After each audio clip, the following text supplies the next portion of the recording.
All right, well guys, we got our seed haul today, and we got this handy dandy little book right here. Don't make fun of it. It's the only one that they had like this, and so what is flowers? I don't know. Hang on a minute. I don't want to dump all them seeds everywhere. I done did that twice.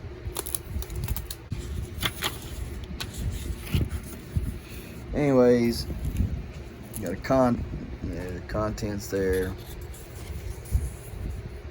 Little introduction. Then you get to do each plant. Put it down and give a specific name for the plants. Blah blah blah. Right. You can see all that stuff there. I thought this would be very, very nice to go along with what I'm already journaling. Right, and then in the back here, we're going to do it either way anyway. We're just going to dump it all over. You got garden planting suggestion tips.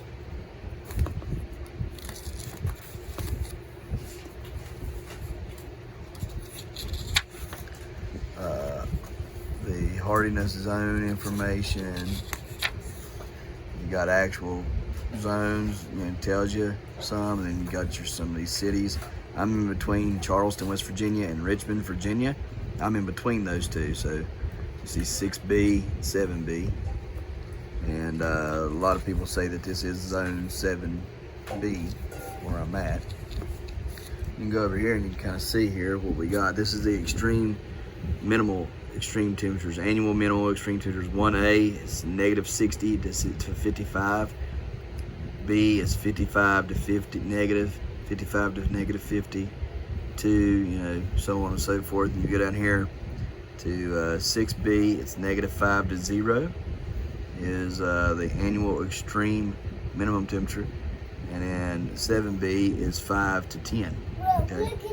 And you go on down here all the way to 13B, which is the minimal low temperature is 65 to 70. So we're far from that. All right, so I just wanted to show you that. And after that, you got these little garden planting grids, and there's several pages of those that you can plan your garden. Pretty nice little book. It's nice. It's a hardcover. So it should help us this year. Now, on to the seed haul here, before it goes all wacky on me and I lose everything.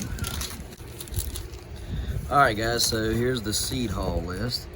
You see there we got tall orange sunflower, heavy hitter okra, Alabama red okra, the mango melon or peach vine, the Ellen Camp, the Indian blanket,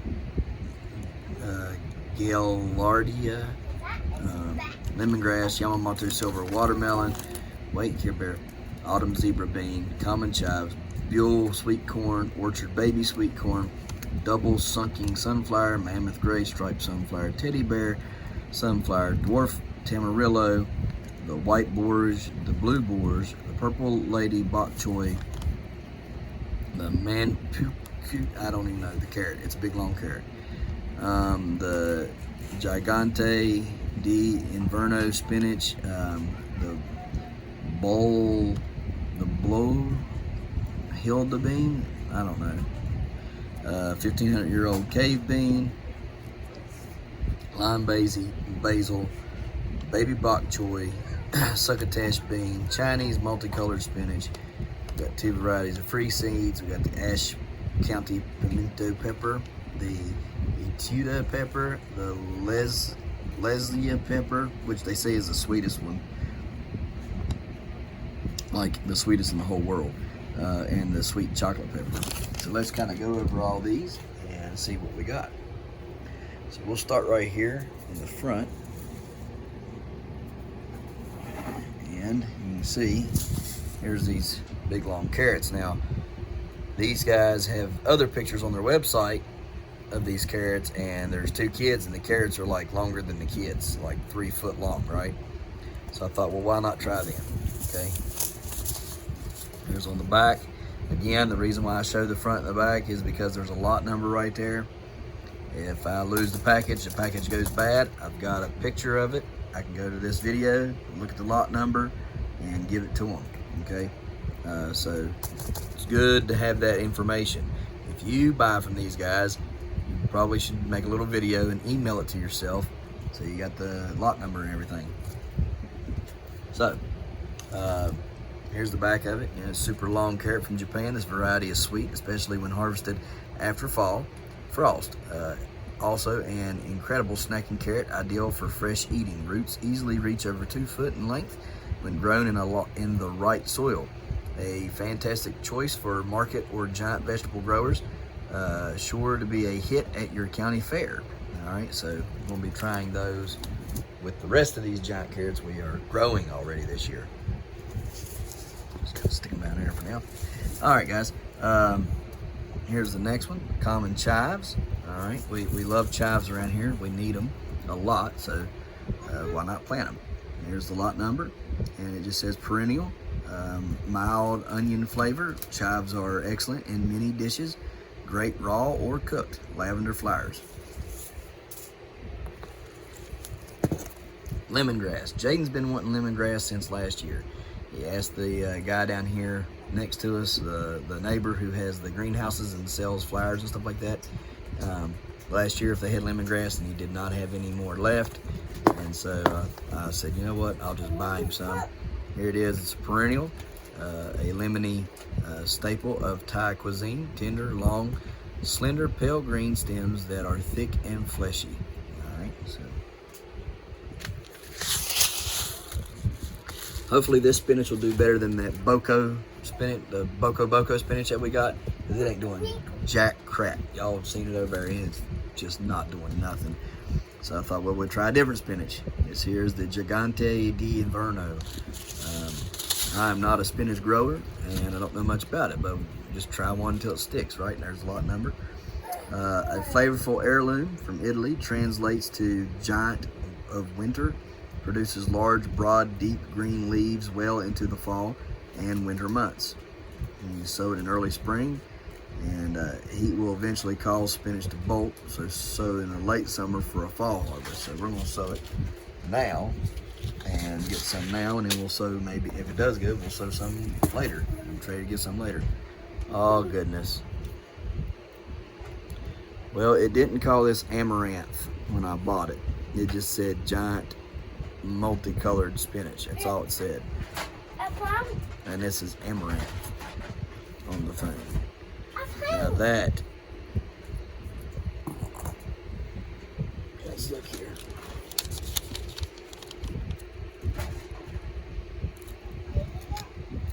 Right there, Chinese multicolored spinach. That's all it called it when I bought it. That's all it said. And then I get there, it says Amaranth. I don't want no more Amaranth. I've got all the Amaranth I can handle. What does it say? A heat, drought, tolerant green in spectacular splashes of color. Leaf Amaranth is a popular in Asia and is eaten raw, stir-fried, or steamed. Succulent leaves make perfect spinach substitute for ideal midsummer when others have bolted. See, they didn't put leaf Amaranth on there either. So it's a little aggravating. Bok choy, he all tiny. So I don't know. I ain't never. This is the free seeds that you see there, lot number and stuff, right there. The extra dwarf heads of this miniature bok choy are famous across China and in the U.S. A staple of many Asian dishes and perfectly bite-sized. It is said to have been grown first in the small Hong Kong village of Hak Tao. All right, so there's one bok choy. I already bought 2. All right, guys, so here's the other bok choy, Purple Lady bok choy. Here's the lot number. We love this eye-catching purple baby bok choy. We believe that this is the best strain available. The neat little plants make a perfect presentation tucked into the tidy kitchen garden or displayed at the farmer's market stand. Crunchy, juicy, and flavorful. This is an excellent culinary variety. So, this. You like this? Yeah. Let's see. There's lot number. This is milk. Look at the bike. Okay. Man, it just looked good. So I thought, all right, as good as it looked, I gotta get it.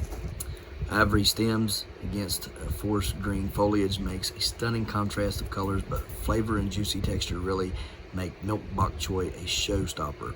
The perfect single serving size plant is celebrated as a nutrient dense superfood, rich source of vitamin A, C, and K. And lime basil. Yep. Lime basil.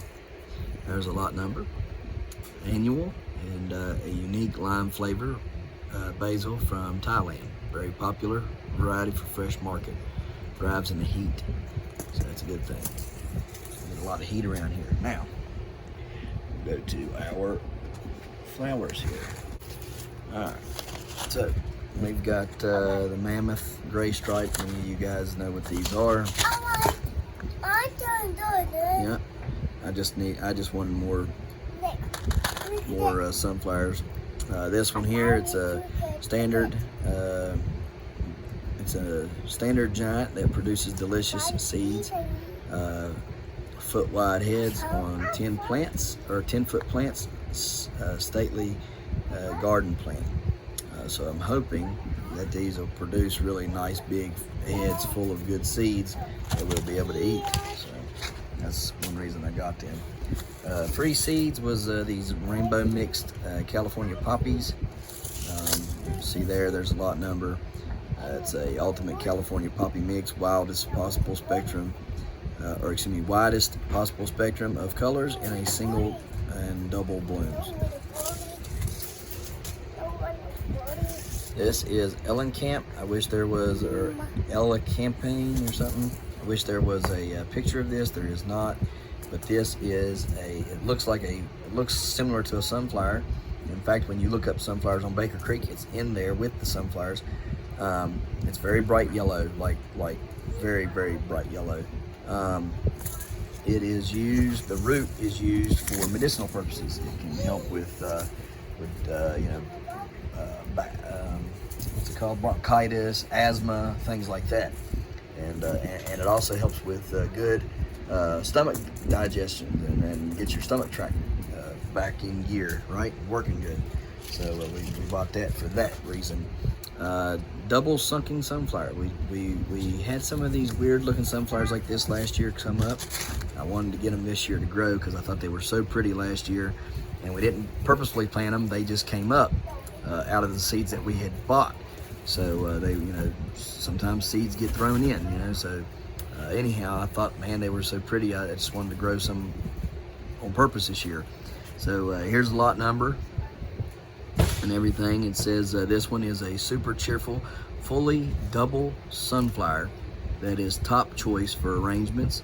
Reaches 6 foot tall with fluffy golden heads that are plush and soft. Extra long vase life and lower pollen count make it a superb choice for cutting garden and floral designs. Okay, so there's that one. The teddy bear. And again, it's just like the other one, right? There's 3 of these that I bought, and so I wanted to see what they all would do.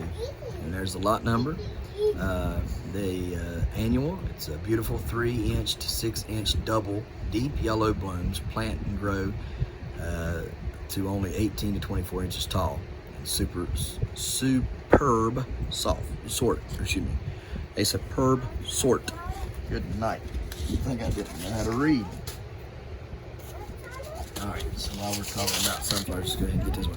This is the tall orange sunflower. Now, these are I think the larger ones of the 3 that I bought like this. Alright, there is the lot number. Fully double sunflowers look for all the world like supersized chrysanthemums, 4 foot to 5 foot tall plants. So I guess they're about a foot shorter than the double sunken. Anyhow, I think their heads might end up getting bigger. I don't know. We'll see what they do. It's gonna be pretty either way. I don't know. That reads funny. Maybe I'm just having an off day, y'all. I don't know. Now these are not a sunflower, but kind of look like a sunflower, so I thought I'd give them a shot. The Gallardia Indian blanket, and there's the lot number on the back. Annual, lovely yellow daisy-like flowers with red centers. Easy, carefree, great for sunning, great for sunny and dry areas. So I'll try those out. Alrighty, let's see what we got now.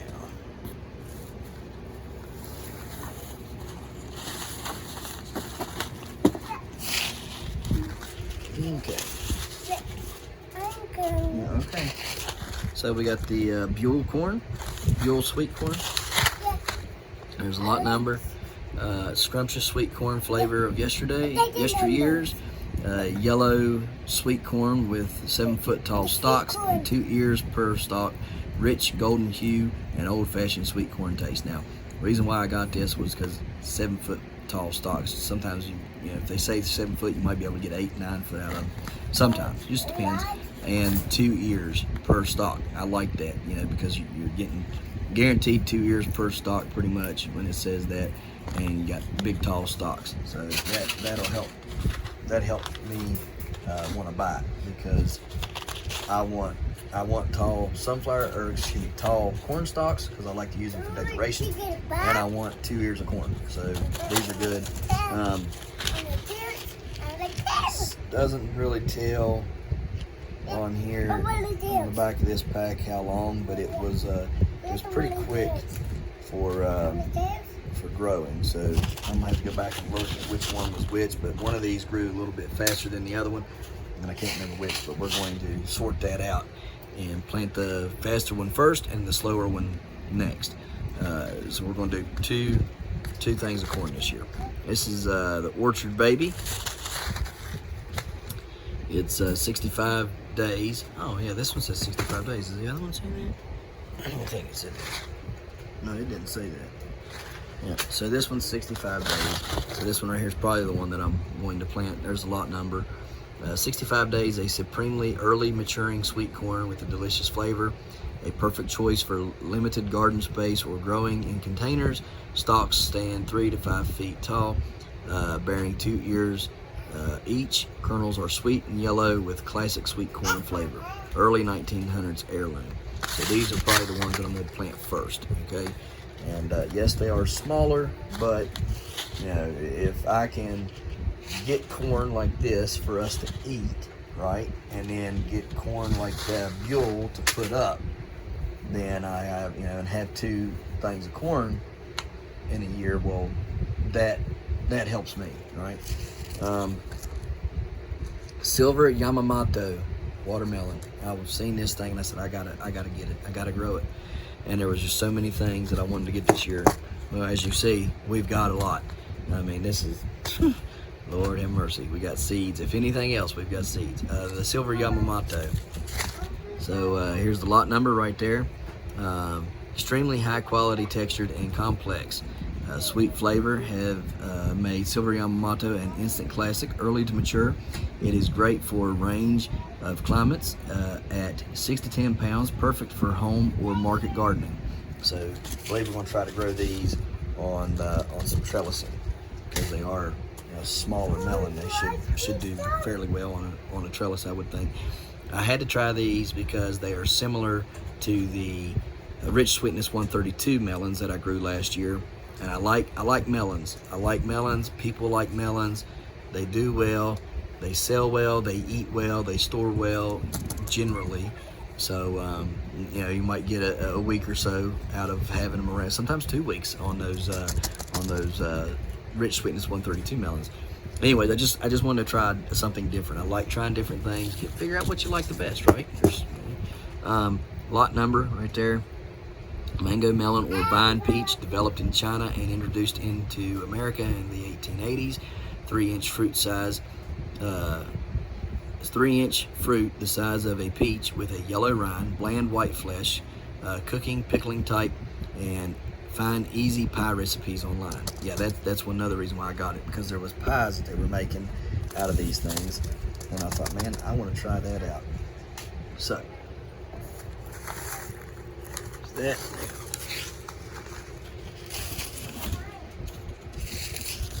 white borage. Okay. And you think, well, that's a flower. Yeah, but no. 50 to 60 days, annual herb, rare white flowered sister to the blue borage, subtly white cucumber flavor, subtly sweet cucumber flavor. Goodness. All right, guys, so the borage white. There's a lot number. Borage white, 50 to 60 days, annual herb, rare white flowered sister to the blue borage, subtly sweet cucumber flavor. This annual herb is 2 to 3 feet tall. Young leaves and blooms are edible. Interplant throughout your garden to encourage beneficial insects and entice pollinators to work your other blooms. I got this because it's edible and there's some benefits to it. And maybe this pack will say it. It does not say it. Well, the benefits are anxiety. It helps with anxiety, it says. On their website, it says that this can help with anxiety. Here's the blue borage, okay, and it does taste like a cucumber as well. There's the lot number there. An annual blue flowers used as a garnish, cucumber flavored leaves added to salads, drinks, and more. And again, you can use these flowers, and they help with anxiety. So I thought that was something super cool and very beneficial. Okra, heavy hitter. I've never grown okra, but I thought I'd better learn because it seems to be a very durable plant and handle heat. It puts off a lot of food, and so I thought, better learn how to cook it, better learn how to grow it, learn how to cook it, learn how to eat it, right? There's the lot number, heavy hitter. Most productive okra we've ever seen. An unbelievable heirloom was selected and perfected over decades by Ron Cook. Ron. A lot of people end up calling me Ron because I say Ron. My name's Ron. So they think I'm saying Ron. By Ron Cook, a farmer in Oklahoma. No compromise to flavor and texture. Heavy crops of uniform pods, perfect for pickling and savoring all season long. So we're going to try that. I ain't never brewed okra before, but we're going to try it out. Alabama red okra. This is something I've heard lots of good stuff about. There's the lot number there. Alabama red is a delicious heirloom from Alabama. This variety has fat red pods that are great fried. So I just wanted to try some okra. They produce like crazy, they say. So we're going to find out what they do. Now, let's see here. We have the County Pimento pepper. All right. I needed some sweet peppers, so I got some. This is a 52-day super sweet red pimento, squat and small, about 3 to 4 inches wide and about 1 to 1.5 inches long. Incredible flavor and juicy, early maturing, and a little bit more cold tolerant than other peppers. Tidy bushes, about 24 to 30 inches tall, smothered in scrumptious fruits. All right, so I wanted to try that out, see what it's all about. There's the lot number, the County Pimento. Like I said, I wanted some sweet peppers. We have a lot of hot, we have a lot of mild, we have a lot of super hot, and we have very few sweet, like actual sweet peppers, right? We got some that are sweet, but we wanted something even sweeter, right? So I started looking. A lot of people said that this is the sweetest pepper on earth, the Lesia, I guess is what you say. Pretty decent sized looking pepper. There's a lot number. Believed to be the sweetest of all peppers, and with the thickest flesh we have seen. The Lesia is a total crowd pleaser with intensely juicy texture. Plants are stocky and high yielding, and altogether rugged and easy to grow pepper. So can't wait to grow that. This is the Etuda pepper. Kind of looks like an orange bell pepper, don't it? A tasty Polish commercial variety, sugary sweet when ripe. Blocky, thick-walled orange fruit is crisp and juicy, reaching about 1/2 pound. So that's a good size pepper. Sweet chocolate. There's a lot number. Flesh is cola red color, very sweet and delicious. Medium-sized semi-bales, ripen very early. That's a good thing. And this is Dwarf Tamarillo. It's a garden berry. You can go look these up. I wish they had a picture on there, but they looked really good, and I thought, man, I just want to try them out. So we're going to try a few of these out. They're not tomatillos, they're tamarillos. On to the beans. So we got some succotash beans here. Okay, purple ones. Anthocyanins, right guys? Anthocyanins. There's a lot number. A rare ancient bean from the Narragansett,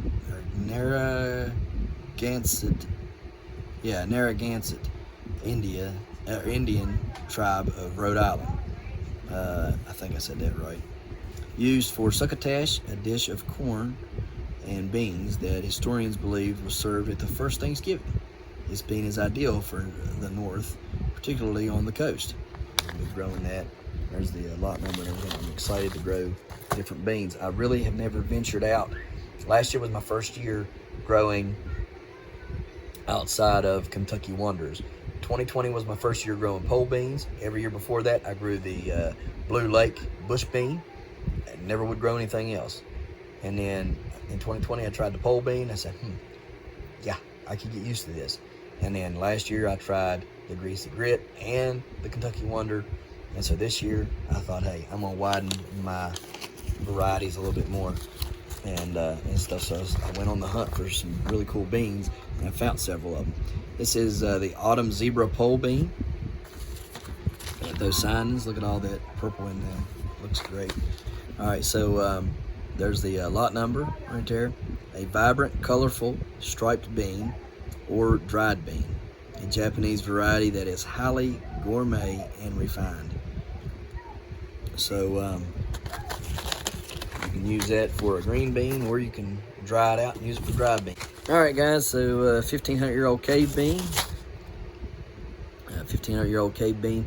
Ancient southwestern bean variety, viable seed originally recovered from an archaeological site, productive and vigorous. All right, and can't wait to grow them. They just look cool, don't they?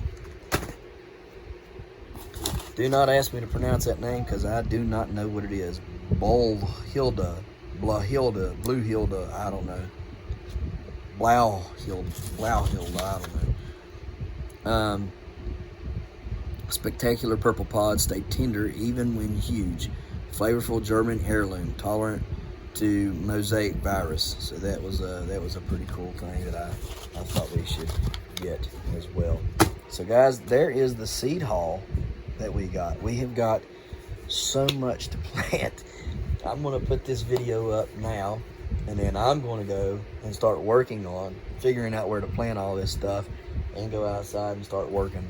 All right, but this video will be up in roughly 30 minutes or so, hopefully, and you guys can watch it, digest it, and then get ready for the video coming up tonight. I just wanted to show you the seed haul that we got and all the different varieties we have. Now we have added to that, and I don't know of much that Baker Creek has that I don't have now. Let's just put it that way. I should have bought stock in them first before I started buying seed. So every time I want something, where are you going to put this at? Where are you going to put it? Well, hey. So next thing you know, I'm going to have stuff growing on the roof. Yeah. So anyhow, we're going to get off of here and get outside and start working on everything and get this video put up. So on to the next, I guess. Appreciate you watching. We'll see you later today in the Hollers and Hills, West Virginia. Don't forget to smash that like button. Hit that notification bell. Don't forget to share. Thank you, good sir. You're welcome. And subscribe.